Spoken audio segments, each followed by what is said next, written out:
তাফসীরে রুহুল মানির মধ্যে আসছে সহিহ ইবনে হিব্বানের 361 নম্বর হাদিস, আল্লাহর নবী বলেন, জানো রে, মাসসামাওয়াতুস সাবউ মাল কুরসি, সাত তবক জমিন আসমানকে কুরসি সহ যদি আরশের সামনে ফেলে রাখা হয়, কাহালকাতিন মুলকাত বিআরদিন ফালাত, হাতের আংটিটা দেখতে যতটা ছোট, বিশাল এক চাটিয়াল মরুভূমির ময়দানের মধ্যে হাতের একটা আংটি দেখতে যতটা ছোট আর ক্ষুদ্র দেখা যায়, আল্লাহ পাকের আরশ আজিমের সামনে আল্লাহর কুরসিটা দেখতে হাতের একটা আংটির মতো।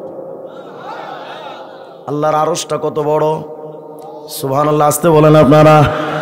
এবার এই হিসাবটা কেন দিলাম এবার শোনেন। তাফসীরে কুরতুবির মধ্যে, আল্লাহর তাফসীরে রুহুল মাআনির মধ্যে আল্লাহর নবীর একটা হাদিস বর্ণিত আছে। আল্লাহর নবী একদিন জিবরিল আমিনকে বলেন, রে জিবরাইল, আখবির আন সাওয়াবি মান ক্বালা সুবহানা রাব্বিয়াল আলা ফি সুজুদিহি ওয়া ফি গায়রি সুজুদিহি। নবী জিজ্ঞেস করেন, জিবরাইল, আমার কোন উম্মত যদি তার জবানটা দিয়া শুধু একটা বার পড়ে সুবহানা রাব্বিয়াল আলা, জানেন না কখন পড়া লাগে? সিজদায়।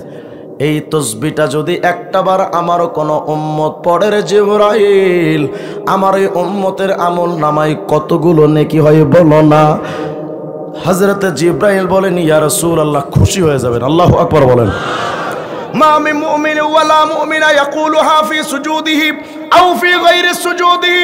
নবী গো, আপনার কোন উম্মত যদি সিজদার ভিতরে অথবা সিজদার বাহিরে একটাবার যদি শুধু পড়ে সুবহানা রাব্বিয়াল আলা, একটাবার যদি এই তাসবিহটা আপনার কোন উম্মত পড়ে, নবী গো, কত নেকি হয় জানেন?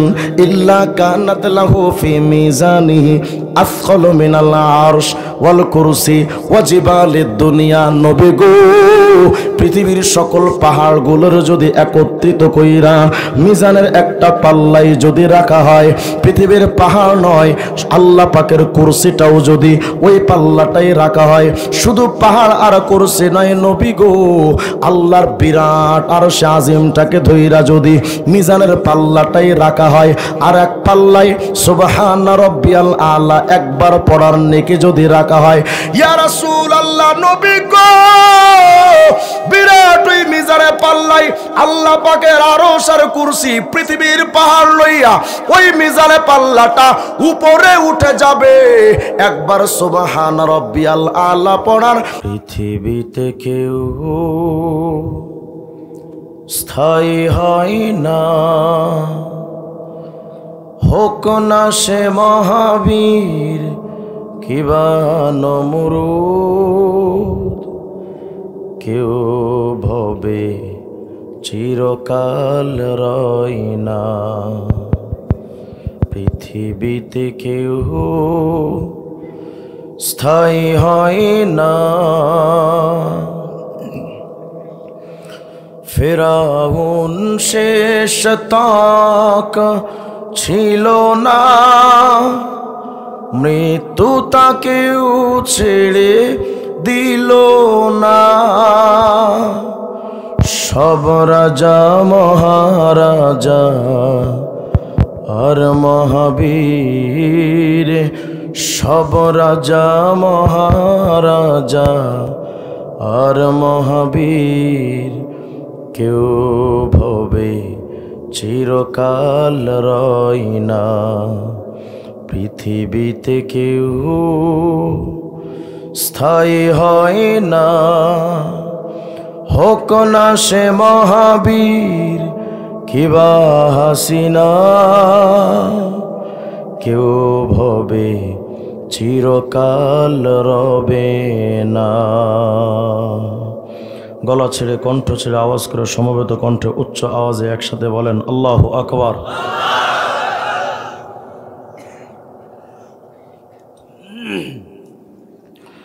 কলাবাড়িয়া পশ্চিম পাড় 4 নং ওয়ার্ডবাসীর উদ্যোগে আয়োজিত আজকের বার্ষিক ওয়াজ মাহফিল 2024-এর মুআজ্জাজ সভাপতি, আমাদের অত্যন্ত শ্রদ্ধাভাজন মান্যবর ব্যক্তিত্ব, আমাদের উস্তাদ সমতুল্য মুরব্বী বিশেষ করে এই দক্ষিণ অঞ্চলের ওলামায়ে কেরামের ইসলাহে ইলমে মুরব্বী, আমাদের সকলের প্রিয় মানুষ জনাব হজরত মাওলানা আব্দুর রহমান সাহেব উলখানার হুজুর দামাত বারাকাতুল আলিয়া, আল্লাহ পাক হজরতের হায়াতে ভরপুর বারাকা দান করেন। আল্লাহ পাক হুজুরের ফুয়ুজ এবং বারাকাত দিয়ে আমাদের মাল আমাল করে দেন। আজকের মহতি মাহফিলের সম্মানিত আলোচকবৃন্দ, বিশেষ করে কলাবাড়িয়া মারকাজ মসজিদের সম্মানিত ইমাম ও খতিব মুফতি আনিস নূর হাফিজাহুল্লাহ, এবং এতক্ষণ দীর্ঘক্ষণ পর্যন্ত আপনাদেরকে যিনি দ্বীনী নসিহা পেশ করেছেন, আমাদের প্রিয় ভাই, আমাদের সকলের প্রাণপ্রিয় ব্যক্তিত্ব আলহাজ হজরত মাওলানা নাসির উদ্দিন হিলালি হাফিজাহুল্লাহ, উপস্থিত অত্র এলাকার গণ্যমান্য ওলামায়ে কেরাম, সমাজের সূর্য সন্তান এবং দিনদার পরহেজগার মুসলমান ভাইরা, পর্দার আড়ালের মা এবং বোনেরা, মহান আল্লাহ রব্বুল আলমিনের শাহী দরবারে লাখ কোটি শুকর যে আল্লাহ তাআলা আপনাদেরকে আমাকে বড় মেহেরবানি করে আজকের এই দ্বীনী মজলিসে, দ্বীনী মাহফিলে আসার বসার তৌফিক দিয়েছেন। আল্লাহ পাকের দরবারে প্রাণ খুলে শুকরগুজার হচ্ছি। সবাই পড়ি আলহামদুলিল্লাহ। বলেন তো আমরা গোলাম কার? আমাদেরকে জীবন্ত রাখেন কে? মৃত্যু দান করেন কে? ফাঁসিতে ঝুলানোর আগে প্রাণ ভিক্ষা দেওয়ার মালিক কে? রিজিক দেওয়ার মালিক কে? সন্তান দেওয়ার মালিক কে? সম্মান অসম্মানের মালিক কে? ক্ষমতা দেওয়ার মালিক, নেওয়ার মালিক জনগণ। পৃথিবীর কোনো পাওয়ার দিয়ে ক্ষমতাকে টেকসই করা যায়? বলেন তো ক্ষমতার মালিক কে? বিশ্বাস হয়? যদি বিশ্বাস না হয় তাহলে এটা স্বতঃস্ফূর্তভাবে আমাদের সবার মেনে নেওয়া উচিত। পুলিশ, আর্মি, র্যাব, বিডিআর, নৌবাহিনী, বিমান বাহিনী, SB, DB, CID, NSI, DGFI, সকল শক্তির পাওয়ার থাকার পরেও আল্লাহর ফয়সালা যখন হয়েছে, আলেমদের উপরে জুলুমকারী শেখ হাসিনা দুপুরের ভাতটা পর্যন্ত খাওয়ার সুযোগ পায় নাই। তাহলে বলেন তো পাওয়ারের মালিক কে? অনেক পাওয়ার আমরা দেখেছি জীবনে। গত আমলে আমাকে 2 বার নেওয়া হয়েছে।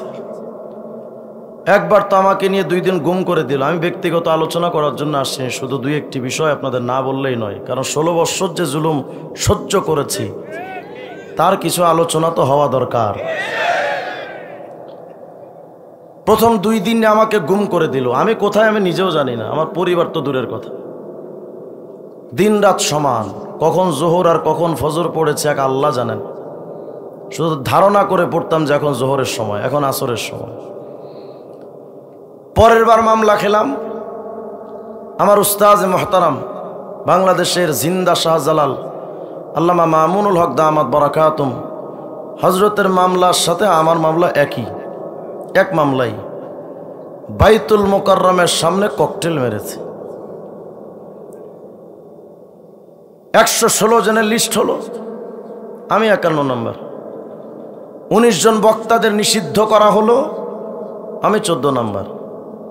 কারাগারে থেকে আল্লাহরে বলতাম, আল্লাহ তুমি কত না ধৈর্যশীল। আলেম ওলামা আমরা চোখের পানি ঝরিয়ে যেভাবে কাঁদতাম, আল্লাহ আমাদের তো শক্তি নাই, কিন্তু শুধু তোমার পাওয়ারটা একটু নিজের চোখে দেখতে চাই। শুধু এতটুকু আরজি, আল্লাহ তোমার ক্ষমতাটা আমাদের নজরে একটু দেখায় দাও। আল্লাহ দেখিয়েছেন না দেখাননি? বলেন তো পাওয়ারের মালিক কে? সকল কিছুর মালিক যদি আল্লাহ হয়, আমেরিকারে গুরু মানো কেন? চীন জাপানরে গুরু মানো কেন? গরুর মুখ খাওয়া ইন্ডিয়ান দাদাদেরকে প্রভু মানো কেন? যদি সকল পাওয়ারের মালিক আল্লাহ হয়ে থাকেন, তাহলে এই বান্দাদের চামচামি আর দালালি করা লাগবে কার? কিন্তু আমরা তো ওই আল্লাহকে ভুলে গেছি। আল্লাহকে এখন আমাদের মনে পড়ে না। আমরা এখন বাহ্যিক পাওয়ারকে সামনে রেখে তাদের ভয় পেয়ে চলি। অথচ সকল পাওয়ারের মালিক যদি আল্লাহই হন, ভয়টা তো আল্লাহকেই পাওয়া দরকার। সকল ক্ষমতার মালিক যদি আল্লাহই হন, তাহলে চামচামি আর দালালি করা লাগবে কার? তাহলে জয় বাংলা না কালেমা? আর আসতে বলেন। গত সরকার আমলে নারায়ণগঞ্জের একজন মেয়র ছিল আইভি, বলেছিল আমার জীবনের শেষ শব্দটা যেন হয় জয় বাংলা। আমি বলেছিলাম আমিন। আমাদের জবানে কি জয় বাংলা না কালেমা? বলেন বলেন, জয় বাংলা না কালেমা? কিন্তু আমরা সেই মালিকের শব্দ উচ্চারণ করতে চাই না। সারাদিন শুধু নেতাদের পেছনে, আমার নেতা যেখানে আমি আছি সেখানে। এখন নেতা ইন্ডিয়ায়, তুমি কোনে? আমার নেতার চরিত্র ফুলের মতো পবিত্র, নামাজ পড়ে না এক ওয়াক্ত, গাঞ্জা টানে 5 ওয়াক্ত, ঘুষের টাকা খায় জন্মের মতো। সারাদিন শুধু নেতাদের পেছনে। আল্লাহ পাক বলেন, বান্দা ইয়া আইয়ুহাল ইনসান মা গররাকা বিরাব্বিকাল কারীম। ও বান্দা, তোমার তো নেতার পেছনে বক্তব্য দেওয়ার সময়ের অভাব নাই, জয় বাংলার স্লোগান দেওয়ার অভাব নাই সময়, ফেসবুক চালানোর সময়ের অভাব নাই, প্রেম প্রীতি করার জন্য সময়ের অভাব নাই, সারাদিন জুয়ার মধ্যে সময় কাটানোর সময়ের অভাব নাই, তুমি বিবির সাথেও গল্প করতে পারো, সময়ের অভাব নাই, তুমি বিড়ি টানতে পারো, তোমার সময়ের অভাব নাই, তুমি সারাদিন Facebook, Instagram, imo, WhatsApp, Messenger চালাতে পারো, তোমার সময়ের অভাব নাই, তুমি গীবত শেকায়েত করার সময় বহুত পাও, তোমার সময়ের অভাব নাই। কিন্তু বান্দা, আমি আল্লাহ পাকের একটা প্রশ্ন, আমি আল্লাহকে কেমনে ভুইলা গেলি? আমি আল্লাহ থেকে তোমারে কে গাফেল করে দিল? আমি আল্লাহর কথা কি তোর মনে পড়ে না? ভাবেন তো আল্লাহ পাক কত আফসোস নিয়ে কথাটা বলেছেন। আল্লাহ আবার বলেন, বান্দা আলাম ইয়ানি লিল্লাযিনা আমানু আন তাখশা কুলুবুহুম লিযিকরিল্লাহ। বান্দা, সময় কি তোমার এখনো হয়নি যে আমি আল্লাহকে একটু ডাকবে? সময় কি তোমার এখনো হলো না? মুরব্বী, একটু নিজের বডিটার দিকে তাকায় দেখেন বাজান, আপনার মাথার চুল একদিন কালো ছিল, আজ সাদা হয়ে গেছে। হাতের চামড়াগুলো এক সময় যৌবন বয়সে টান টান ছিল, আজকে হাতের চামড়াগুলো কুঁচকে গেছে। গলার স্বর নার্ভাস হয়ে গেছে, সেই চোখের দৃষ্টিটা কমে গেছে। মুরব্বী, মুখের দাঁত পড়ে গেছে, মুখের দাড়িগুলো সাদা। কোন কালার? আপনার মুখের দাড়ির এই সাদা কালার দুনিয়ার কোন রঙিন কালার নয়, এটা কাফনের কাপড়ের কালার। অথচ এই মুরব্বীরা চায়ের দোকানে বসে সারাদিন গীবত শেখাতে ব্যস্ত, আকিস বিড়িতে টান মারার বৈশা বৈশা, ও খারাপ, ও চোর, ও বাটপার, ও 2 নাম্বার, ও ভাওতাবাজ, ও চিটিংবাজ, ও এটা, ও সেটা। সারাদিন শুধু বসে বসে গীবত। সবাই তার কাছে খারাপ, শুধুমাত্র উনি একলাই হাসান বসরি। সবাই যদি খারাপ হয়, আমার প্রশ্ন, সে চুরি করে যদি কবিরা গুনাহ করেছে, সে চিটিংবাজি করে যদি কবিরা গুনাহ করে, তুমি গীবত করেও তো কবিরা গুনাহ করো, তো ও যদি খারাপ হয় তুমি ভালো কেমনে? এই জবানটা দিয়ে দুনিয়াতে যে শব্দ উচ্চারণ করেন, কত না টাইম লস হয়। 1 সেকেন্ড, আমি শুধু আজকে 1 সেকেন্ডের কিছু আমলের কথা আপনাদের বলবো, শুধু 1 সেকেন্ডের আমল। এই জবান দিয়ে 1 সেকেন্ডে জাহান্নাম ক্রয় করা যায়, আবার এই জবান দিয়ে 1 সেকেন্ডে জান্নাতও ক্রয় করা যায়। ফর এক্সাম্পল, মাসালান মনে করেন আমি বললাম লোকটা ভালো না, জাস্ট এতটুকু বলেছি, 1 সেকেন্ড সময় লাগছে, বিনিময় একটা কবিরা গুনাহ, 7000 বছর জাহান্নাম 1 সেকেন্ডে। আবার এই জবানটা দিয়ে 1 সেকেন্ড মালিকের জিকির করবেন, 1 সেকেন্ড, কত নেকি! শুধু আল্লাহ পাকের রাজত্বের বিশালতা সম্পর্কে আপনাদের একটু ধারণা দেই আগে, তারপরে মালিকের 1 সেকেন্ডের নাম নেওয়ার ফজিলত পরে আলোচনা। আগে দেখেন তো আল্লাহ রাজত্বের ইতিহাস। 2.5 মাস কারাগারে খেটে যখন বের হলাম, চতুর্দিকে শুনি শুধু টাকলা টুকলা। কি রে ভাই, কে এটা? বলে টাকলা মুরাদ। কি সমস্যা? কয় টাকলা মুরাদে বলেছে সংবিধানে আল্লাহর নাম বিসমিল্লাহ রাখা যাবে না। তার কাছে মনে হয়েছে সে বিরাট ক্ষমতার মালিক, সে তার পাওয়ারের বহিঃপ্রকাশ করতে চেয়েছে। তো চলেন তো মালিকের রাজত্বের একটু ছোট্ট ইতিহাস আপনাদেরকে বলি, এরপর আমি আপনাদেরকে বুঝাবো যে আপনারা দুনিয়াতে এই মুখটা দিয়ে, জবানটা দিয়ে জয় বাংলা না নেতার স্লোগান নাকি অন্য কিছু বলবেন নাকি মালিকের নাম উচ্চারণ করবেন, পরে সিদ্ধান্ত নেন। আগে বুঝেন, আমরা যে বাংলাদেশে বসবাস করি, এই বাংলাদেশ মাত্র 56,000 বর্গমাইল। কত বিরাট বাংলাদেশ, বিস্তৃত জমিন। টেকনাফ টু তেতুলিয়া যদি আপনি যেতে চান, আমি আজও পর্যন্ত টেকনাফে যাই না ভয়ে, এত দূর, এত বিরাট বাংলাদেশ, অথচ মাত্র 56,000 বর্গমাইল। আচ্ছা, 56,000 বর্গমাইলের বাংলাদেশটা যদি এত বিশাল হয়, পুরা পৃথিবীর আয়তনটা হলো 20 কোটি বর্গমাইল। সুবহানাল্লাহ, এক সপ্তাহ পরে ফিরে না। 56,000 বর্গমাইলের বাংলাদেশটা যদি এত বিশাল হয়, 20 কোটি বর্গমাইলের পৃথিবীটা কত বড়! আল্লাহু আকবার। আশ্চর্য হওয়ার কিছু নেই। সৌর বিজ্ঞানীরা লিখেছেন, মিয়া 56,000 বর্গমাইল তো পৃথিবীর মানচিত্রে খুঁজেই পাওয়া যায় না, এত বিরাট বাংলাদেশ, কিন্তু মানচিত্র এত বড়, এই পৃথিবীটাই এত বিশাল। কিন্তু জানো, মাথার ওপরে ছোট্ট এক টাকার কয়েনের মতো একটা সূর্য থাকে। এই সূর্যটা কত বড় জানো? বলে পৃথিবীর চাইতে ওই সূর্যটা আরো 13 লক্ষ গুণ বড়। আসতে বলেন সুবহানাল্লাহ। পৃথিবীর চাইতে 13 লক্ষ গুণ বড় যে সূর্য। বিজ্ঞানীরা লিখলেন, শুধু তাই নয়, আকাশে আর একটা তারকা আছে, বিগ বস এক তারকা, নাম তার ইউআই স্কুটি। কত বড়? বলে ওই ইউআই স্কুটি ছোট্ট তারকাটা এত বিশাল, পৃথিবীর চাইতে যেই সূর্যটা 13 লক্ষ গুণ বড়, ওই সূর্যের চাইতে ওই তারকা আরো 500 কোটি গুণ বড়। কত বড় আন্দাজ করেন? মোটামুটি দেওয়ানবাগি পীর সাহেবের পেটের মতো। আওয়াজ দিয়া কোন আল্লাহু আকবার। কত বিরাট সূর্য, কত বিরাট ওই তারকা, এই চাঁদ, এই সূর্য, এই গ্রহ, এই নক্ষত্র, এই ধূমকেতু, এই বিরাট বিরাট স্পেস, সব কিছু যার পেটের মধ্যে থাকে তার নাম গ্যালাক্সি। আন্দাজ করেন তো গ্যালাক্সির পেট কত বড়? বিজ্ঞানীরা লিখেছেন, জানেন, একটা গ্যালাক্সির ভেতরে যেই তারকাটা এত বিশাল, সূর্যের চাইতেও 500 কোটি গুণ বড়, এই তারকা একটা দুইটা নয়, ছোট বড় সব তারকা মিলিয়ে এক একটা গ্যালাক্সির মধ্যে শুধু তারার সংখ্যা কমপক্ষে 1 লক্ষ থেকে 2 লক্ষ কোটি।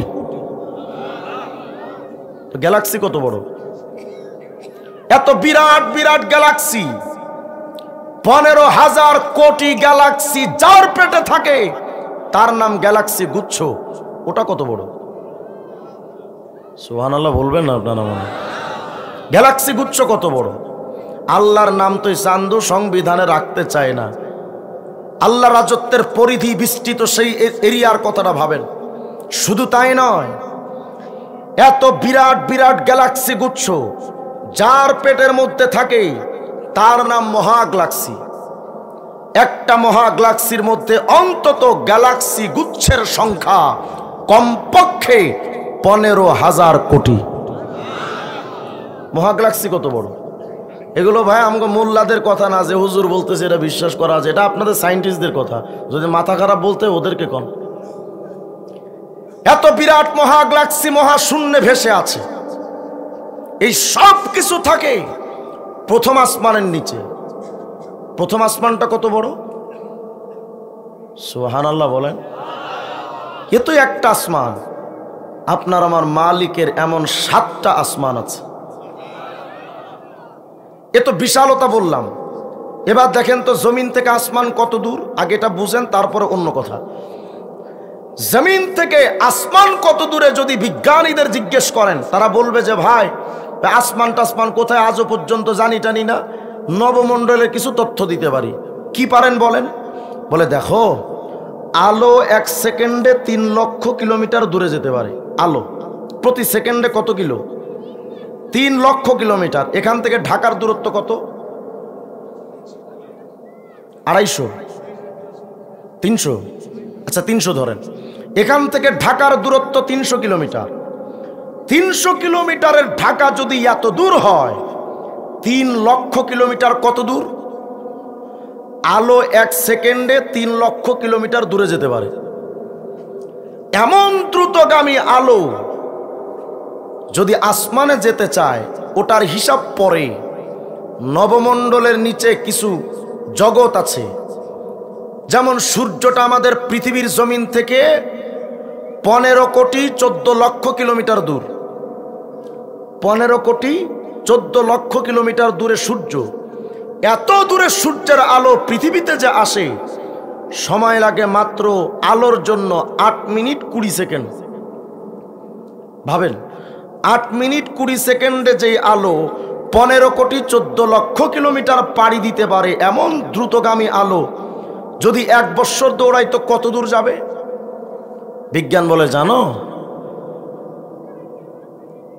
আকাশে নবমণ্ডলের ভেতরে একটা জগৎ আছে, কোটি কোটি তো গ্যালাক্সি আছে।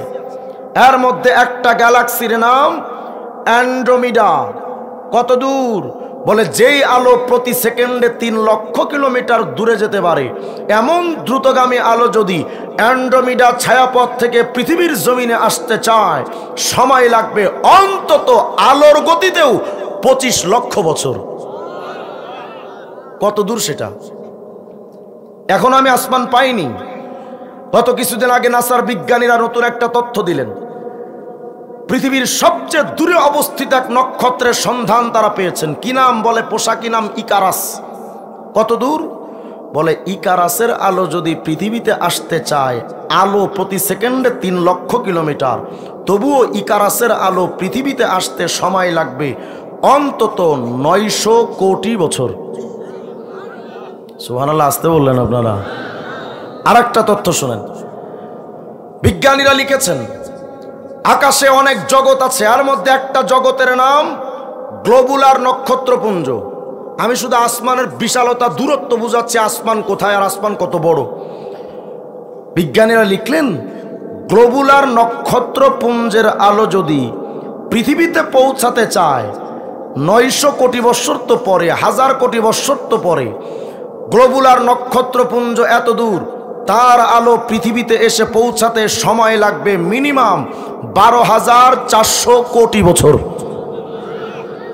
বিজ্ঞান তালাশ করতে করতে চাঁদ গেল, সূর্য গেল, প্রক্সিমা সেন্টোরাই গেল, আলফা সেন্টোরাই গেল, কালপুরুষ নিহারিকা গেল, ইকারাস গেল, গ্লোবুলার নক্ষত্রপুঞ্জ গেল। এত দূর থেকে দূরান্তর পৌঁছে গেছে, আজ পর্যন্ত বিজ্ঞান আসমান যে কোথায়, আসমান খুঁজে পায় নাই। তো আসমান কত দূর? আর আগে বলেছে আসমান কত বিশাল। ব্যাস এতটুকু ধারণা যদি থাকে, এবার জবাব দেন, এত দূর আর এত বিরাট, তো আসমান আর জমিনের মাঝখানে দৈর্ঘ্য এবং প্রস্থ মেলানোর পর আসমান আর জমিনের মাঝখানের যে খালি জায়গা, আসমান আর জমিনের মাঝখানের খালি জায়গা কত বড় হতে পারে? এই ক্ষুদ্র মাথায় কি চিন্তা করা সম্ভব? কেন এই তথ্যগুলো দিলাম এবার শোনেন। সরওয়ারে দো আলম বিশ্বনবী মুহাম্মদুর রাসূলুল্লাহ বলেন, আল জামিউস সগীর লিসসুয়ুতি 4619 নম্বর হাদিসের মধ্যে পয়গম্বর আরবি বলেন, শোনো, জমিন থেকে আসমানটা যত দূর আর মাঝখানে যত বিরাট এই খালি জায়গা, ওয়াল্লাহু আকবার তামলাউ মা বাইনাস সামাই ওয়াল আরদ।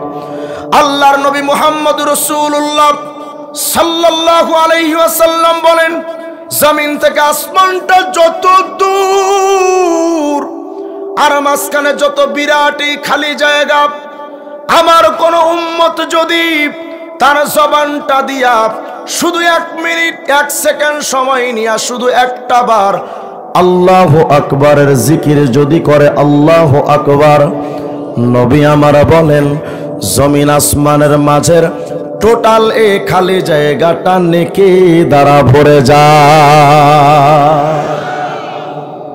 বলেন আল্লাহু আকবার। তাহলে বলবেন জয় বাংলা না আল্লাহু আকবার? জয় বাংলা না আল্লাহু আকবার? জমিন থেকে আসমানটা এত বিরাট এবং 1 সেকেন্ডে নেকি দ্বারা ভরপুর। কি সমস্যা না? কি সমস্যা আপনার?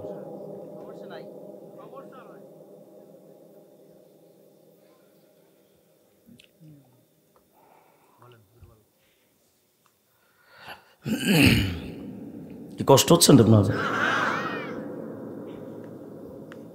এখন তো মাহফিল আসলে এই আলোচনা চলে না, এখন চলে হুজুর আপনি তাহির আঙ্কেলের মতো একটু ডিজে নাচ দেন তাইলে ঠিক আছে। ওগুলো চলবে? ওসব যারা করবে তাদেরকে এলাকায় ঢুকতে দেওয়াও নিষেধ, এগুলোই চলবে। জবানটা দিয়েছেন কে? ফাতহুল কাদির লিশ-শাওকানি খণ্ডক পৃষ্ঠা 17 মধ্যে মায়ার নবী বলেন, লাউ আন্না দুনিয়া কুল্লাহা বিহাদাফিরিহা ফি ইয়াদি রাজুলিন মিন উম্মতি সুম্মা ক্বালা আলহামদুলিল্লাহ লাকানাল হামদু আফযালা মিন যালিক। নবী আমার বোঝাতে চান উম্মতের দল, শোনো, তুমি যদি এই এরিয়ার মাটির মালিক যদি তুমি একলাই হও, নবীজি বোঝাইতে চান শোনো, তুমি যদি এই কলাবাড়িয়া এলাকার মাটির মালিক হও, পুরা নড়াইল জেলাটার মাটির জায়গার মালিক যদি তুমি একাই হও, শুধু তাই নয়, তুমি যদি পুরা খুলনা বিভাগ সহ ঢাকার গুলশান, বনানী, যাত্রাবাড়ি, সায়দাবাদ, পল্টন, গুলিস্তান, টোটাল ঢাকার মালিক যদি একলা হও, শুধু ঢাকা আর এই খুলনা বিভাগ নয়, আল্লাহর নবী বুঝাইতে চান ওয়াশিংটন থেকে নিয়ে দিল্লির লাল কেল্লা পর্যন্ত টোটাল এই ভূখণ্ডের মালিক যদি তুমি একা হও, এরে উম্মতের দল, আরবের 22টা রাষ্ট্রের মালিক যদি তুমি একলাই হও, এক কথাই পৃথিবীর এক প্রান্ত থেকে অপর প্রান্ত পর্যন্ত পুরা পৃথিবীর মালিক যদি তুমি একলাই হও, শুধু জমিনের মালিক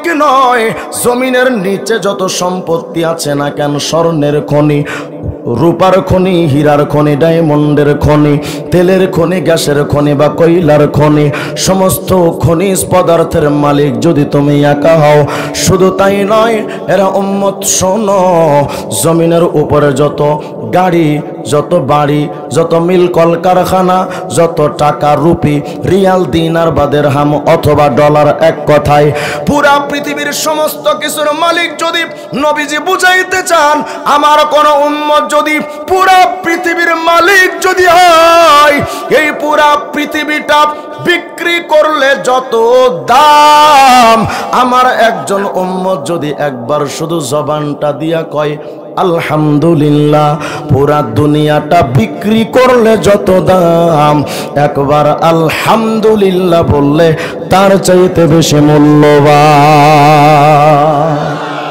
বলেন আলহামদুলিল্লাহ। তাহলে জয় বাংলা না আলহামদুলিল্লাহ? জিকির চলবে কার? আব্দুরুল মানসুর লিসুয়ুতি,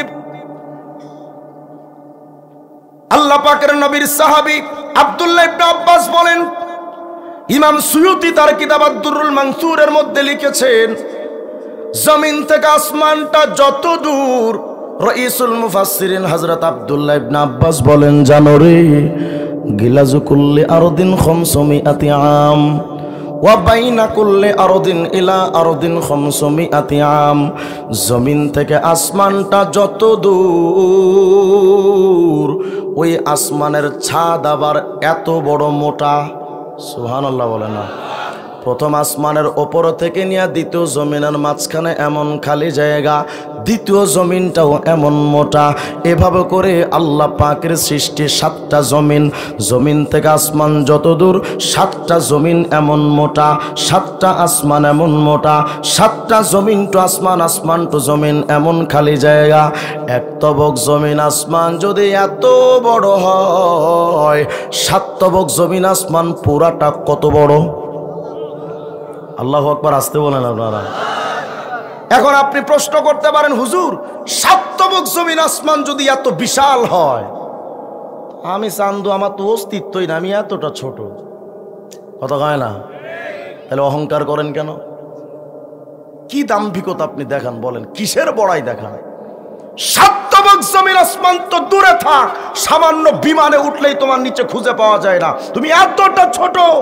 সেই টাকলা মুরাদরা কই সংবিধানে আল্লাহর নাম রাখা যাবে না। আমরা সুস্পষ্ট করে বলেছি, তোর ওই সংবিধান আমার আল্লাহর নাম থাকলেও কি আর না থাকলেও কি, সংবিধানে মদের আইন বৈধ করা হয়, যেই সংবিধানে পতিতালয় বৈধ করা হয়, এমন নাপাক সংবিধানে আমার আল্লাহর নাম মানায় না। আমার আল্লাহ তো আল্লাহই, আল্লাহর নাম উঠিয়ে দিতে চায়। আল্লাহ পাকের নামটা উঠা দেওয়ার জন্য আলেমদেরকে কারাগারে নেয়। তবে এটা সুস্পষ্ট কথা, আলেমরা ৭১-এর আগেও ছিল, ৭১-এর পরেও ছিল, এখনো পর্যন্ত আছে, কিয়ামত পর্যন্ত আলেমরা থাকবে। যেই দিন আলেমরা থাকবে না, ওই দিন আসমান জমিন ধ্বংস হয়ে শেষ হয়ে যাবে।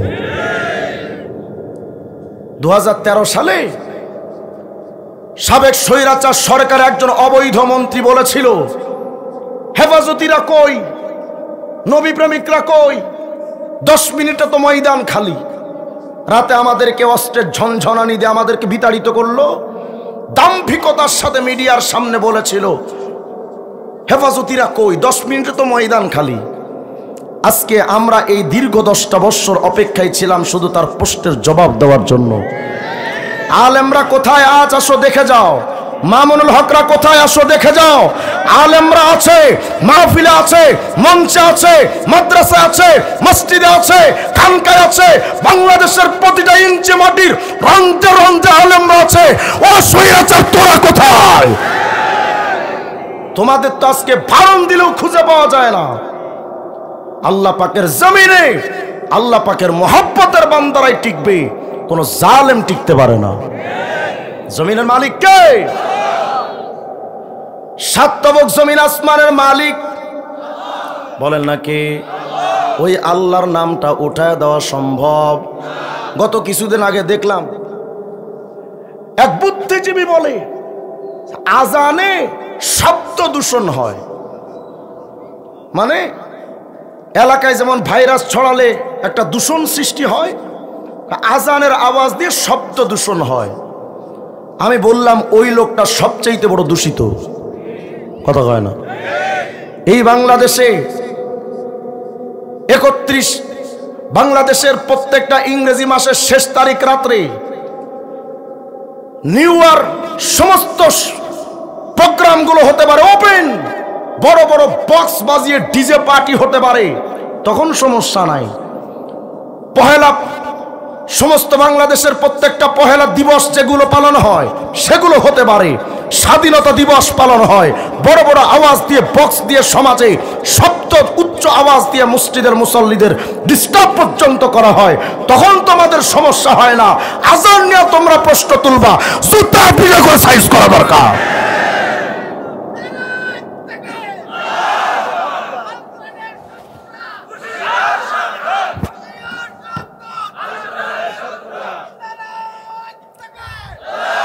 আল্লাহর আজান বন্ধ হবে?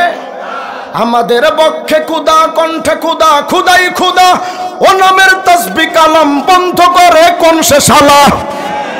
এদেশের রাত যতদিন, দিন যতদিন আজান রবে, সে আজান বন্ধ হলে তোদের সাথে যুদ্ধ হবে।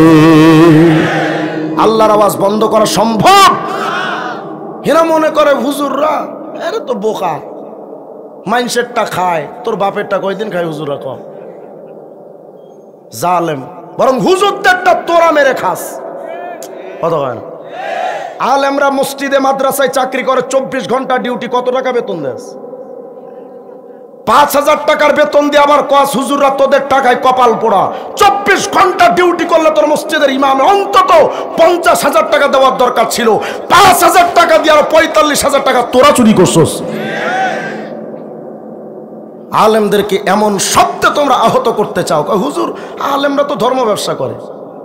আলেমরা ধর্ম ব্যবসা করে? ধর্ম ব্যবসা কারা করে? ইলেকশনের আগে মানুষের দাঁড়ে দাঁড়ে গিয়া ঘোরে আর ওরা কয় লা ইলাহা ইল্লাল্লাহ ধানের শীষে বিসমিল্লাহ, লা ইলাহা ইল্লাল্লাহ, নৌকার মালিক তুই আল্লাহ, এই স্লোগান দিয়ে মানুষের কাছে ভাই আল্লাহ রসুলের নামে একটা ভোট দিয়েন। সারা জিন্দেগি আলেমদের বিরোধিতা করে, ইসলামের বিরোধিতা করে, ইলেকশনে আগে মাজারে মাজারে ঘোরে যারা, ইলেকশনে আগে মুলখানা হুজুরদের কাছে এসে দোয়া চাই যারা, এরপরে ক্ষমতায় গিয়া যারা ইসলামের 12টা বাজায়, তারাই ধর্ম ব্যবসায়ী।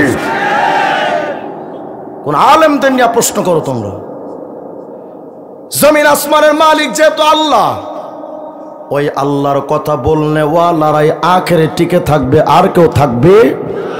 শুধু মূর্তির বিরোধিতা করার কারণে মামুনুল হক 3 বছর কারাগারে থেকে আসছে, কথা কয় না? সামান্য সময়ের ব্যবধানে বাংলাদেশ স্বাধীন হলো, মামুনুল হক আর বলা লাগে নাই, মূর্তি খতম, কথা কয় না? তাহলে জমিন কার? এই জমিনে পাওয়ার চলে আলেমদের। তোমরা দেখো না ওই শক্তি আর ওই পাওয়ার তোমরা 2 চোখে দেখতে পারো না। 7 তবক জমিন আসমান এত বিশাল, ভাবতে পারেন হুজুর এই 7 তবক জমিন আসমান আমার তো অস্তিত্বই খুঁজে পাওয়া যাবে না, আমি এতটা ছোট।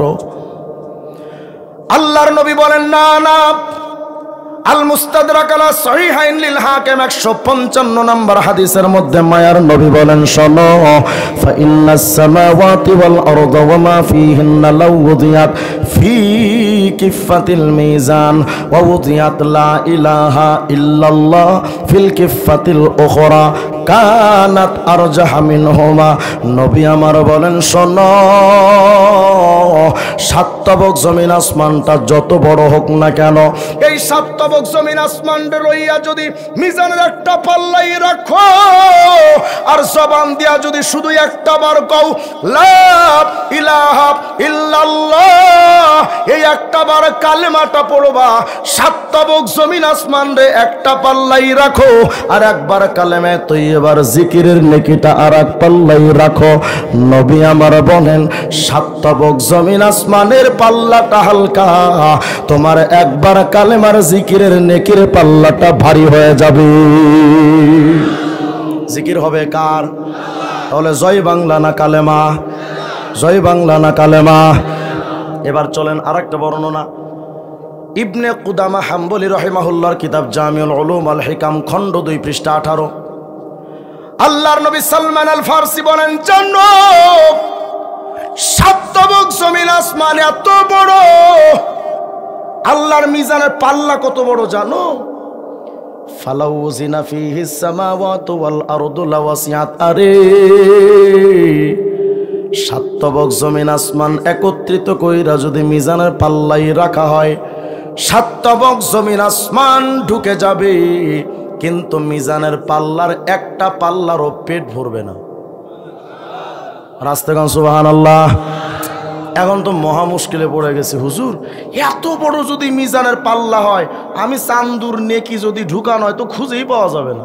আর আমরা যে নেকি আর আমল করি, বাপরে বাপ, 55 বছর আকিস বিড়ি, কথা কয় না?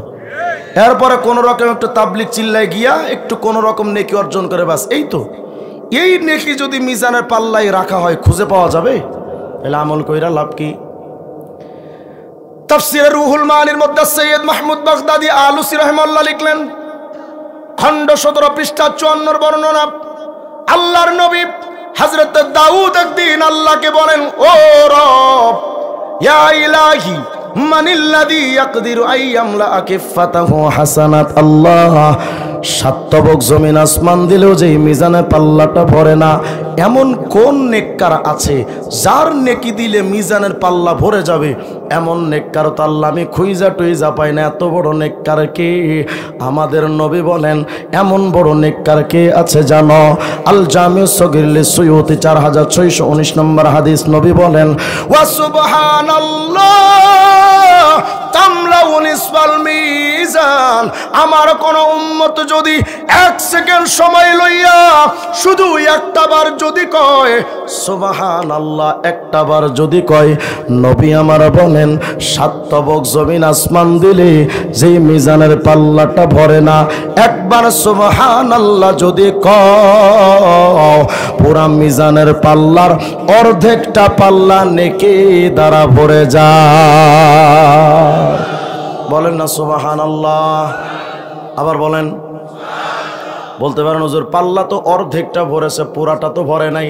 নবী বলেন শোনো, আলহামদুলিল্লাহ তামলাউল মিজান, একবার শুধু আলহামদুলিল্লাহ কইবা, পুরা মিজানের পাল্লাটা নেকি দ্বারা টইটম্বর হয়ে যায়। আচ্ছা এবার শোনেন, সাত তবক জমিন আসমান তো এত বড়। সূরা বাকারা 255 নম্বর আয়াত আল্লাহ বলেন, ওয়াসিয়া কুরসিয়ুহুস সামাওয়াতি ওয়াল আরদ। সাত তবক জমিন আসমান এক কুরসির পেটের মধ্যে আছে। তাহলে কুরসির পেটটা কত বড়? এই আয়াতের তাফসিরের মধ্যে, তাফসিরে কুরতুবির মধ্যে আসছে, আল বিদায়া ওয়ান নিহায়া নামক কিতাবের মধ্যে হযরত ইবনে কাসির রাহিমাহুল্লাহ তিনি লিখেছেন, খণ্ড 1 পৃষ্ঠা 11 মধ্যে লিখেছেন, জানো আল্লাহর কুরসিটা কত বিশাল। সাত তবক জমিন আসমান যদি একত্রিত করে নিজের কুরসির সামনে যদি রাখো, আল্লাহর কুরসিটা এত বড়, কাদারাহিমা সাবাতিন উলকিয়াত ফি তুরস। যুদ্ধের সময় আগের যোদ্ধারা একটা ঢাল ব্যবহার করতো, ঢাল, তীরটি যেন না লাগে। এই একটা ঢালের মধ্যে যদি 7টা টাকার কয়েন ফেলে রাখা হয়, একটা ঢালের মধ্যে যদি রূপার 7টা টাকার কয়েন ফেলে রাখা হয়, এই 7টা কয়েন দেখতে যতটা ছোট, আল্লাহর কুরসির সামনে সাত তবক জমিন আসমান 7টা টাকার কয়েনের মতো। আল্লাহর কুরসিটা কত বড়। এবার দেখেন তো আল্লাহর আরশ আজিমটা কত বড়। তাফসীরে রুহুল মাআনির মধ্যে আসছে, আল্লাহ সহিহ ইবনে হিব্বানের 361 নম্বর হাদিস, আল্লাহর নবী বলেন, জানো রে মাসসামাওয়াতুস সাবউ মাল কুরসি, সাত তবক জমিন আসমানকে কুরসি সহ যদি আরশের সামনে ফেলে রাখা হয়, কাহালকাতিন মুলকাত বিআরদিন ফালাত, এই হাতের আংটিটা দেখতে যতটা ছোট, বিশাল এক চাটিয়াল মরুভূমির ময়দানের মধ্যে হাতের একটা আংটি দেখতে যতটা ছোট আর ক্ষুদ্র দেখা যায়, আল্লাহ পাকের আরশ আজিমের সামনে আল্লাহর কুরসিটা দেখতে হাতের একটা আংটির মতো। আল্লাহর আরশটা কত বড়, সুবহানাল্লাহ। আসতে বলেন আপনারা। এবার এই হিসাবটা কেন দিলাম এবার শোনেন। তাফসিরে কুরতুবির মধ্যে, আল্লাহর তাফসিরে রুহুল মাআনির মধ্যে আল্লাহর নবীর একটা হাদিস বর্ণিত আছে। আল্লাহর নবী একদিন জিবরিল আমিন রে বলেন, রে জিবরাইল আখবির আন সাওয়াবি মান ক্বালা সুবহানা রাব্বিয়াল আলা ফি সুজুদিহি ওয়া ফি গায়রি সুজুদিহি। নবী জিজ্ঞেস করেন, জিবরাইল আমার কোন উম্মত যদি তার জবানটা দিয়া শুধু একটা বার পড়ে সুবহানা রাব্বিয়াল আলা, জানেন না কখন পড়া লাগে? সিজদায়। এই তসবিহটা যদি একটা বার আমার কোন উম্মত পড়ে রে জিবরাইল, আমার এই উম্মতের আমল নামায় কতগুলো নেকি হয় বলো না। হযরত জিবরাইল বলেন, ইয়া রাসূলুল্লাহ, খুশি হয়ে যাবেন। আল্লাহু আকবার বলেন। মা মিন মুমিন ওয়ালা মুমিনা ইয়াকুলুহা ফি সুজুদিহি আও ফি গায়রি সুজুদিহি। নবী গো, আপনার কোন উম্মত যদি সিজদার ভিতরে অথবা সিজদার বাহিরে একটা বার যদি শুধু পড়ে সুবহানা রাব্বিয়াল আলা, একটা বার যদি এই তাসবিহটা আপনার কোন উম্মত পড়ে, নবী গো কত নেকি হয় জানেন? ইল্লা কানাত লাহু ফি মিজানিহি আসকালু মিনাল আরশ ওয়াল কুরসি ওয়া জিবালিদ দুনিয়া। নবী গো, পৃথিবীর সকল পাহাড়গুলোর যদি একত্রিত কইরা মিজানের একটা পাল্লাই যদি রাখা হয়, পৃথিবীর পাহাড় নয়, আল্লাহ পাকের কুরসিটাও যদি ওই পাল্লাটাই রাখা হয়, শুধু পাহাড় আর কুরসি নয়, নবী গো আল্লাহর বিরাট আরশ আজিমটাকে ধইরা যদি মিজানের পাল্লাটাই রাখা হয়, আর এক পাল্লাই সুবহানা রাব্বিয়াল আলা একবার পড়ার নেকি যদি রাখা হয়, ইয়া রাসূলুল্লাহ, নবী গো বিরাট ওই মিজানের পাল্লাই আল্লাহ পাকের আরশ আর কুরসি পৃথিবীর পাহাড় লইয়া ওই মিজানের পাল্লাটা উপরে উঠে যাবে।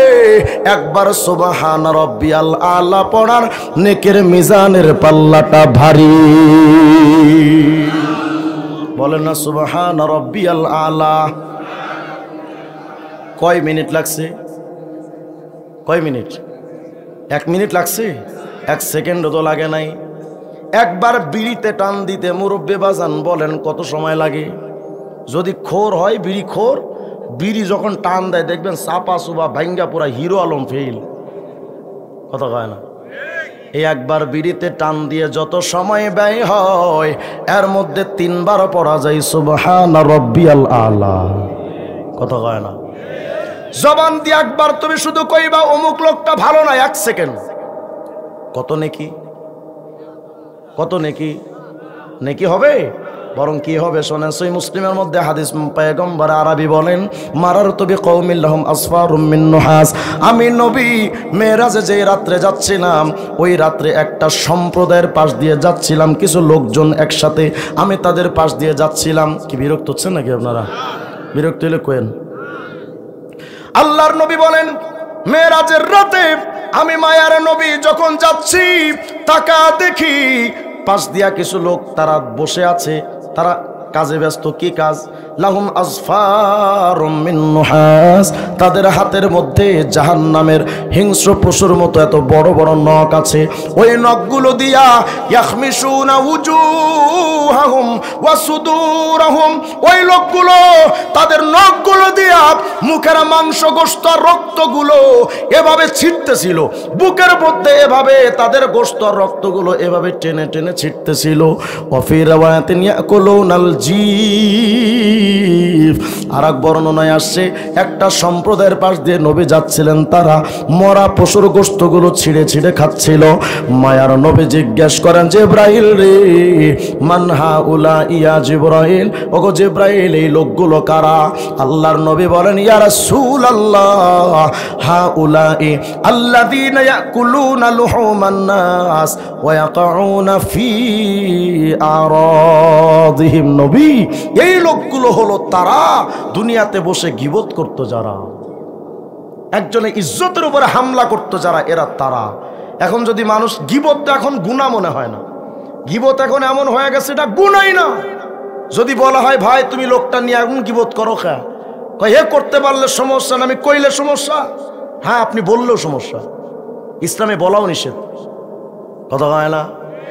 1 সেকেন্ড মানুষের গীবত কইরা জাহান্নাম ক্রয় করে নিলেন, আর 1 সেকেন্ড শুধু যদি বলেন সুবহান রাব্বিয়াল আলা, কত বিরাট নেকি। নেকি এখনো শেষ হয় নাই। এবার কি হয় দেখেন, হযরত জিবরাইল বলেন ইয়া রাসূলুল্লাহ, নবী গো আপনার কোন উম্মত যদি একবার পড়ে সুবহান রাব্বিয়াল আলা, ও নবী দুনিয়াতে যদি কোনো কর্মী তার নেতার পেছনে সারাদিন ঘোরে, ওই নেতা যদি এক সময় এমপি হয়, সংসদে দাঁড়ায় কি বলবে যে মাননীয় স্পিকার কলাবাড়িয়ায় আমার এক চামচা আছে, আমার জন্য খুব মেহনত করছে, আমি আজকে হৃদয় ভরে তার কথা স্মরণ করছি, এটা বলবে জীবনে? কেন? বলে বিরাট একটা দামি মজমা, ওই দামি মজমার মধ্যে কলাবাড়িয়ার কোনো মানুষের কথা কম যায় না। এটাই যদি হয় দুনিয়ার ক্ষমতার নেতাদের কর্মকাণ্ড, মুমিন রে বিশাল এই রাজত্বের মালিক আল্লাহ কি করেন জানেন? যদি আপনি মালিকের নামে একবার বলেন সুবহান রাব্বিয়াল আলা, আল্লাহ পাক সাথে সাথে সকল ফেরেশতাদেরকে ডাক দেয়া এরকম জমা করেন, কইরা বলেন এই ফেরেশতারা দেখ সাদাকা আব্দি, দেখ ফেরেশতা আমার ওই বান্দা দুনিয়াতে আমার তো দেখে নাই, কলাবাড়িয়ার মানুষ জীবনে আমারে দেখে নাই, কিন্তু ফেরেশতারা দেখ আমার বান্দা কেমন সত্য কথা বলেছে। আনা ফাওকা কুল্লি শাই ওয়া লাইসা ফাওকি শাই, জানো রে আমি আল্লাহর উপরে তো কিছু নাই, আমি আল্লাহ তো সবার ঊর্ধ্বে। আমার বান্দা তো দেখে নাই, না দেখে সাক্ষী দিল রে ফেরেশতা, আমার বান্দা যে এই সাক্ষ্যটা দিল, আমার বান্দা তো একটা কাজ করেছে, আমি আল্লাহর কি কোনো দায়িত্ব নাই? ফেরেশতারা আমি আল্লাহরও একটা দায়িত্ব আছে। কি দায়িত্ব জানো?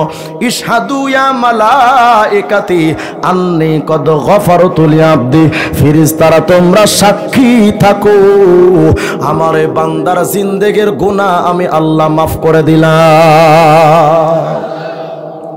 একবার যদি বলেন সুবহান রাব্বিয়াল আলা, এখনো ফজিলত শেষ হয় না, আরো আছে। সুবহানাল্লাহ বলেন, এবার ফজিলতটা শুনলে তো খুশি হয়ে যাবেন। যখন এই বান্দাটা মারা যাবে, যেই বান্দা বলেছিল দুনিয়াতে সুবহানা, বলেন বলেন সুবহানা রাব্বিয়াল আলা। এই বান্দা দুনিয়াতে একবার পড়েছিল সুবহানা রাব্বিয়াল আলা। ফাইদা মাতা, এই বান্দা যখন মারা যাবে, জিব্রাইল বলেন নবী গো, ওই সুবহানা রাব্বিয়াল আলা বলনেওয়ালা উম্মতটা যখন মারা যাবে, তারা আমল নামায় কি নেকি হবে সেটা তো বললাম, এবার কি হবে জানেন নবী? ওই কিয়ামতের ময়দানে তো কেউ কাউরে চিনবে না। বাবা তার মারে চেনে না, মা তার সন্তানরে চিনবে না।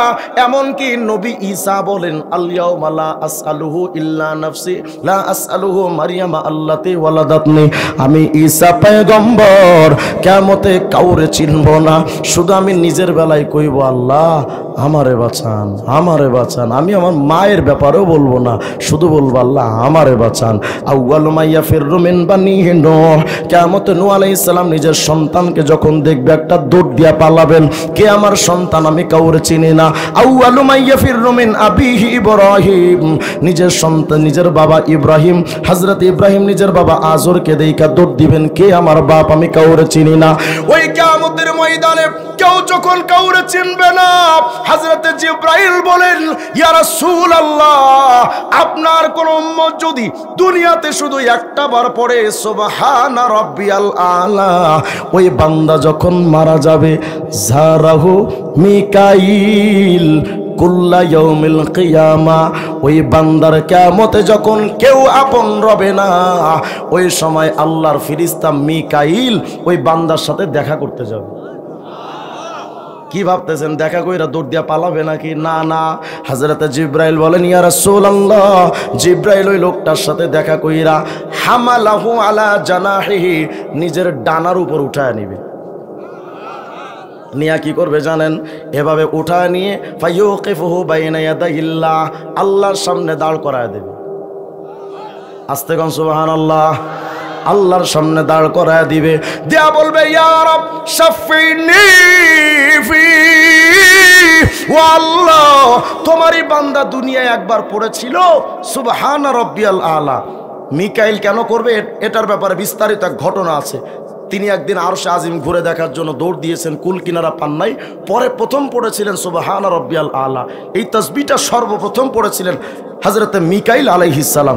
এজন্য মিকাইল আল্লাহর সামনে তারে হাজির কইরা বলবেন গো আল্লাহ শাফিনি ফি, তোমার এই বান্দার ব্যাপারে আমি মিকাইল সুপারিশ করতে আসছি, তুমি আমার সুপারিশ কবুল করো। সুবহানাল্লাহ। এবার আল্লাহ কি বলবেন জানেন? আল্লাহ বলবেন শাফাতু কাফি, হে মিকাইল রে, ওই বান্দার ব্যাপারে তোমার সুপারিশটা আমি কবুল করে নিলাম। তোমার সামনে একটা মাত্র কাম, ইযহাব বিহি ইলাল জান্নাহ, আমার বান্দাটারে ধইরা আমার জান্নাতে ঢুকা দাও। কয়বারে সুবহানা রাব্বিয়াল আলা? একবার পড়লে যদি এত নেকি হয়, নামাজে যদি 3 বার 5 বার 7 বার 9 বার 11 বার পড়েন তো কত নেকি। আমাদের তো সময় নাই, সিজদার মধ্যে ঠোকর ঠোকর সিজদা, বাস। নামাজ এক ডিজিটাল চাইনা নামাজ। কি নামাজ! সুবহানা রাব্বিয়াল আলা সিজদায় যাইতে যাইতে একবার শেষ, সিজদায় গিয়ে একবার শেষ, উঠতে উঠতে আর একবার শেষ হয়ে গেল।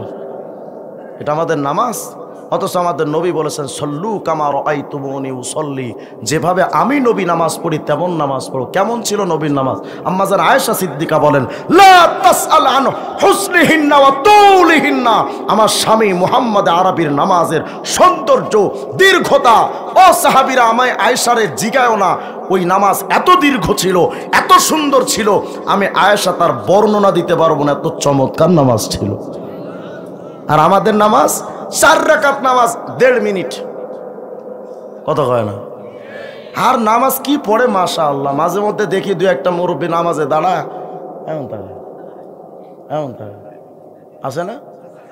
অনেক মুরব্বী আছে সূরা ফাতিহাটা পর্যন্ত পারে না। আমার এক মুসল্লির একবার বলছি ভাই একটু একামত দেন তো, এক বাসায় ইফতারি করতে গেছি, তো বললাম ভাই নামাজের সময় তো চলে গেছে, একটি একামত দেন, নামাজ জামাত এখন করে ফেলি। হে একামত দিতেছে, আল্লাহু আকবার আল্লাহু আকবার লা ইলাহা ইল্লাল্লাহ মুহাম্মাদুর রাসূলুল্লাহ কতকা মাতারিস সালাহ কতকা মাতারিস সালাহ, এলে একামত। এখানেও খুঁজে দেখেন বুড়া বুড়া মানুষ সূরা ফাতিহা জানে না। কথা কয় না?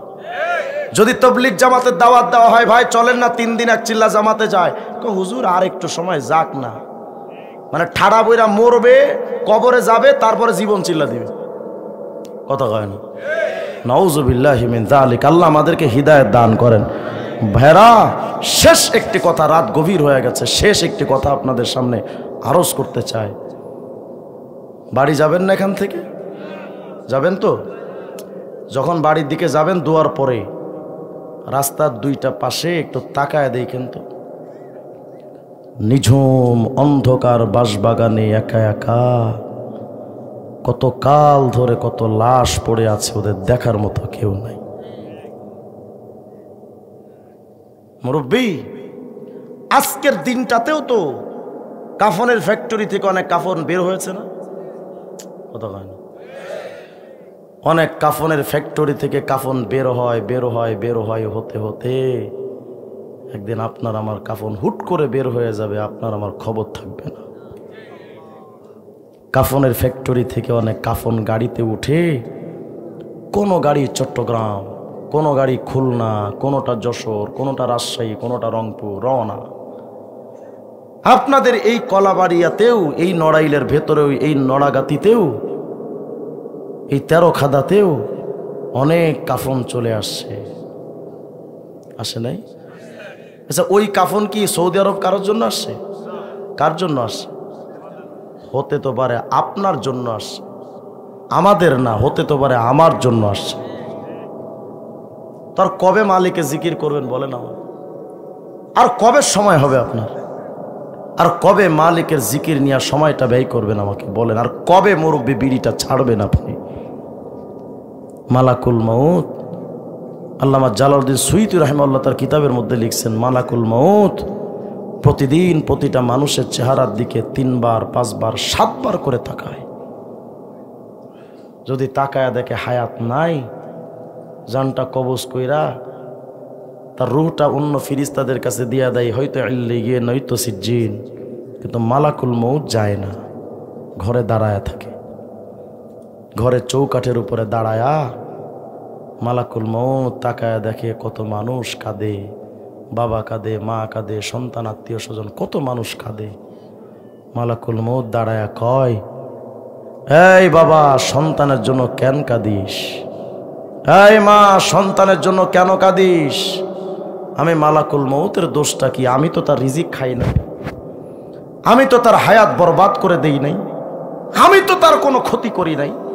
তার রিজিক তো সে নিজে খেয়েছে, তার হায়াতের টাইম তো সে নিজে ব্যয় করেছে, কেন কাঁদো? তবে শোনো, আমি আজরাইল আবার আসবো, আবার আসবো, আবার আসবো, যতদিন একটা জান থাকবে আমার আশা বন্ধ হবে না। তবে শুনে রাখো, এই মৃত ব্যক্তি আজকে যেটা ভাবে, এই ভাবনাটা যদি তোমরা জানতে, তাহলে ওর জন্য না কেঁদে নিজেরা নিজেদের জন্য কাঁদতে। আমাদের তো সময় হয় নাই বাজান, শুধু চক্ষুটা বন্ধ করেন, আগামীকাল দুপুরে যদি মারা যান, আসরের আগে আপনার আমার গোসল কমপ্লিট।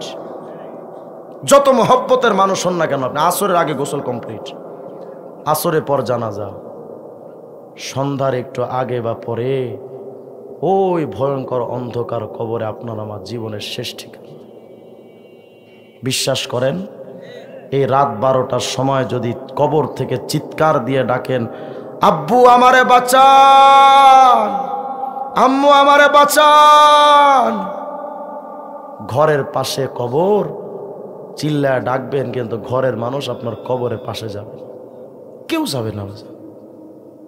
আল্লাহ কেউ আসতে, এই যে দাড়িটা কাটেন, 24 ঘন্টা জিনা করলে যে গুনাহ, সে গুনাহ হয়। 24টা ঘন্টা দাড়ি এক মুষ্টি যতক্ষণ না হবে। এখানে মূলখানার হুজুর আছেন, অনেক বড় একজন আলেম, আমি তেমন হজরতের ছাত্র হওয়ারও যোগ্য না। হুজুরের কাছে জিজ্ঞেস করেন, দাড়ি রাখা সুন্নাত কে বলেছে আপনাকে? দাড়ির উপরে আমার তাহকিক আছে, কয়েকশো কিতাব দেখেছি আমি, দাড়ির উপরে একটা আর্টিকেলও লিখেছি। সমস্ত উম্মতের কাছে এটা ইজমা, দাড়ি রাখা সুন্নাত নয়, সুন্নাত তরিকায় দাড়ি রাখা ওয়াজিব। দাড়ির প্রতি খেয়াল নাই, যতক্ষণ পর্যন্ত দাড়ি এক মুষ্টি বরাবর না হবে, 24 ঘন্টা জিনা করলে যেই গুনাহ, সেই গুনাহ হতে থাকে। পায়ে টাকনুর নিচে কাপড় পরেন, হেলাই খেলাই তো চলে যায়। যতক্ষণ কাপড় থাকে ততক্ষণ জিনা করার অপরাধ হয়। কি ভাবেন আপনি? সময় তো এভাবে নষ্ট হয়ে যায়। গীবত করছি, কোনো অনুভূতি নাই। সুদ ঘুষ হারাম খাইতেছি, কোনো অনুভূতি নাই। আল্লাহকে ওয়াস্তে আজকে থেকে একটু মৃত্যুর প্রস্তুতি নেওয়া যাবে না ইনশাআল্লাহ? যাবে তো ইনশাআল্লাহ? আজকে থেকে এখান থেকে যাওয়ার পর আগামীকাল বা এখন যদি পান, তসবির দানা কিনবেন কে কে? হাত তোলেন তো ইনশাআল্লাহ।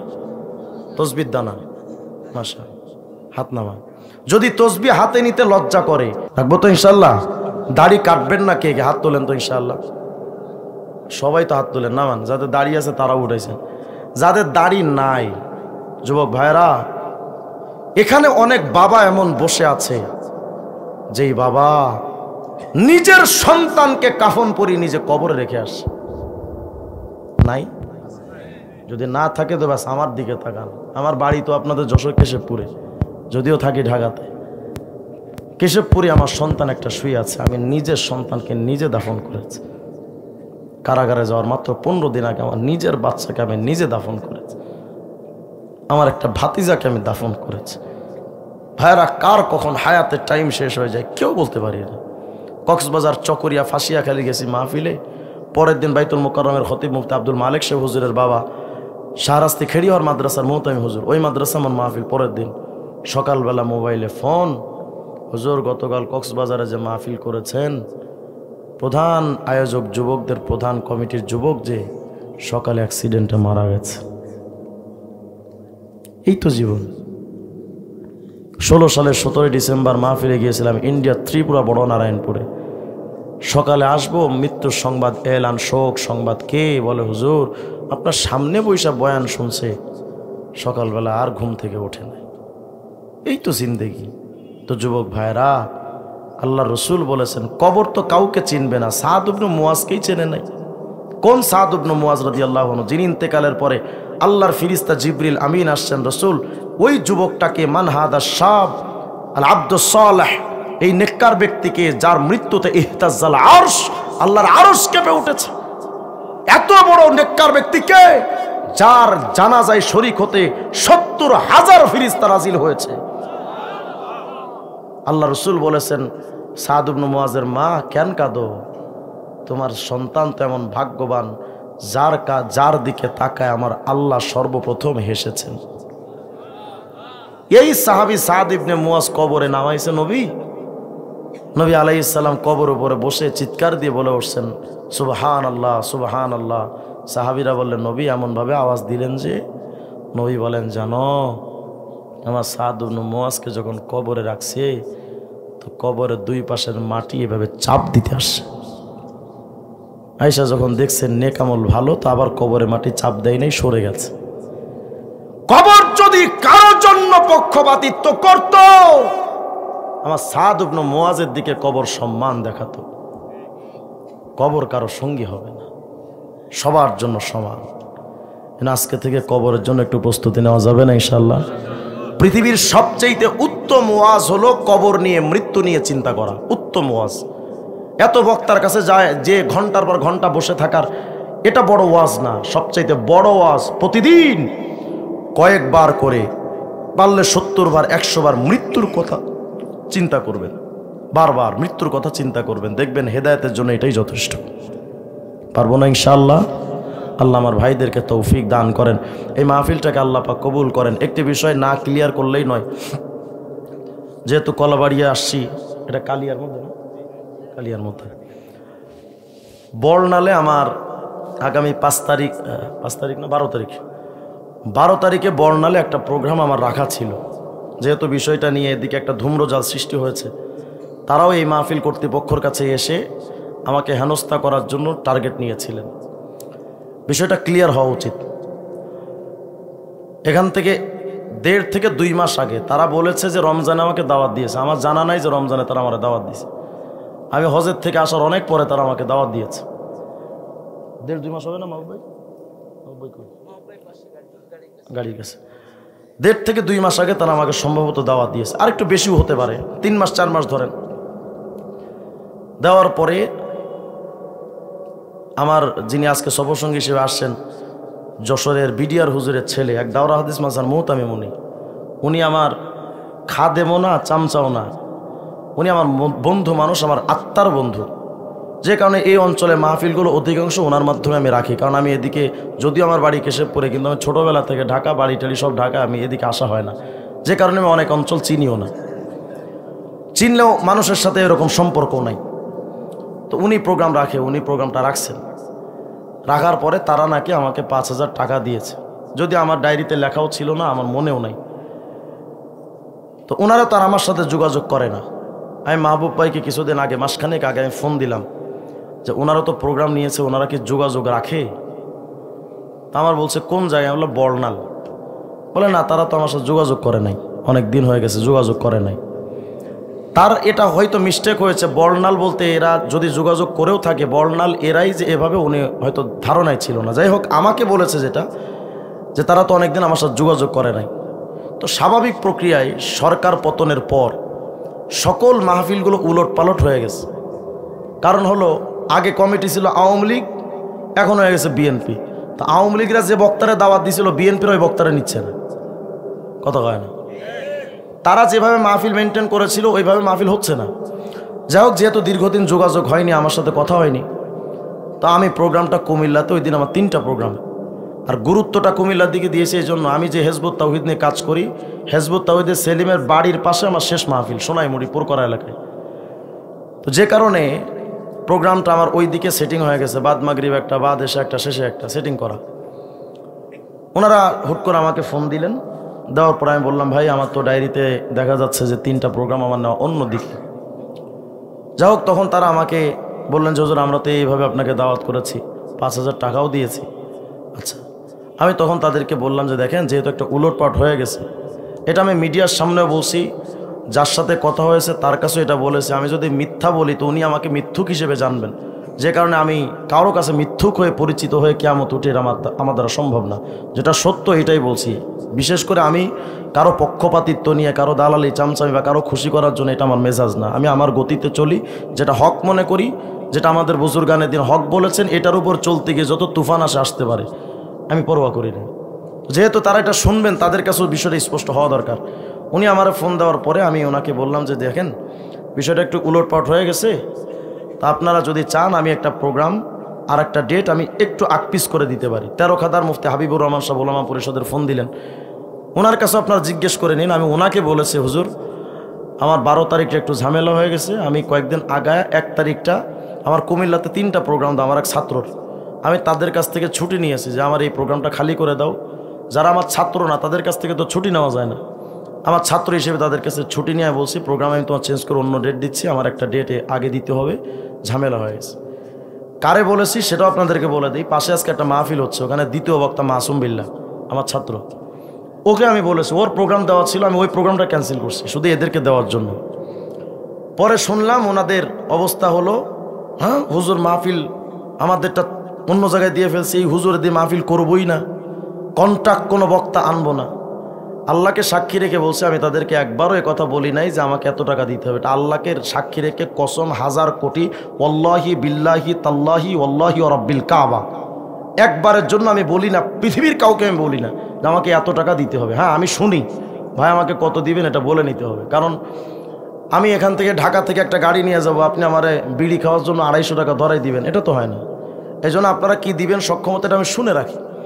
তো ওনারা আমাকে বলেছেন কন্ট্রাক্টর বক্তা, অথচ আমি তাদের সাথে তো মাহফিল বিষয়ে কথাই বলি নাই। মাহবুব ভাই তাদের সাথে বলছে, তারা যেটা বলছে সেভাবে আমার সাথে কনফার্ম করছে, আমি তো তাদেরকে টাকার কোনো কথাই বলি নাই। যা হোক, তারা আমাকে বললেন যে আমরা 12 তারিখেই মাহফিল করব, এখন আপনি আসতে পারবেন কি পারবেন না, এভাবে স্টেট কার্ড। আমি বলছি ভাই 12 তারিখ আমাদের আসা সম্ভব না। তাহলে ঠিক আছে, আমাদের 5000 টাকা দেওয়া ছিল ওটা ফিরাই দিন। তো আমি বলছি বিকাশ নাম্বার দেন। ওই দিন সন্ধ্যার সময় আমি টাকা ওদের পাঠিয়ে দিয়েছি, যদিও তারা টাকা দিয়েছিল কিনা আমার জানা নেই, আমার লেখা ছিল না। যদি দিয়ে থাকে তো আলহামদুলিল্লাহ, আমি ঋণ কমপ্লিট। আমি এদিকে হাবিবুর রহমান সাহেবকে বলে রাখছি যে আমি 1 তারিখ দিব, আপনি একটু মশওয়ারা করেন। তো উনি বলছে ঠিক আছে মুফতি সাহেব, আমি কথা বলে আপনাকে জানাবো। উনি আমাকে জানানোর মাঝখানে দেখি হঠাৎ ফেসবুকে লাইভ আমাকে কালিয়া, সম্ভবত কালিয়া না, কালিয়া মডেল থানা মসজিদের একজন ইমাম সাহেব সম্ভবত, উনি বক্তব্য দিয়েছেন, এই বক্তাদেরকে বয়কট করা দরকার, এই বক্তাদের এ করা দরকার, সে করা দরকার। দেখেন, আমার ডিসেম্বর মাসে 83টা মাহফিল, এক মাসে। এই 83টা মাহফিলের মধ্যে একটা মাহফিল নেই মিস্টেক। আমি তারপরেও তো এমন না যে তাদের ফোন ধরি না, তাদের মাহফিলে দিন উপস্থিত হচ্ছে না, বিষয়টা এমন না। আমি ডেট তাদেরকে উল্টা একটা দিতে চেয়েছি, তারা নেয়নি। এখানে দোষটা কার? আমার এখানে একটা মিস্টেক হয়েছে। এবার তারা লেগে গেল ফেসবুকে লেখালেখি, এই এলাকায় আসলে আমাকে এ করবে, সে করবে। তোর বাপের ক্ষমতা আছে রিজওয়ান রফিকের কিছু করার? আমি আমার যশোরেও যেমন, আমি টেকনাফেও তেমন। ওপেন চ্যালেঞ্জ করলাম, যদি তোদের বাপের ক্ষমতা থাকে আমার সামনে এসে দাঁড়াইস। আলেমদেরকে যদি আপনারা এতটা হীন মনে করেন, ছোট মনে করেন, দ্যাটস রং। আমরা আমাদের ইমানি শক্তি আলহামদুলিল্লাহ সব জায়গায় চলতে পারি। আমি যদি 2 নম্বর বক্তা হতাম, আজ এই মাহফিলে যারা দাওয়াত দিয়েছেন ওনাদের কাছে জিজ্ঞেস করেন ওনাদের সাথে আমার কোনো ধরনের কোনো উলটপাট হয়েছে কিনা। তারা যোগাযোগ কন্টিনিউ রেখেছেন, মাহফিলে আমি সুন্দরভাবে হাজির হয়েছে। আমি কোনো মাহফিল রেখে সেখানে যাই না এমন রেকর্ড খুবই কম, ইল্লা মাশাআল্লাহ যদি কোনো ওজরে মাকুলি থাকে সেটা ভিন্ন বিষয়। কিন্তু আমার এই মাহফিলে আসতে ধরবে, এটা করবে, সেটা করবে, এটার অর্থটা কি?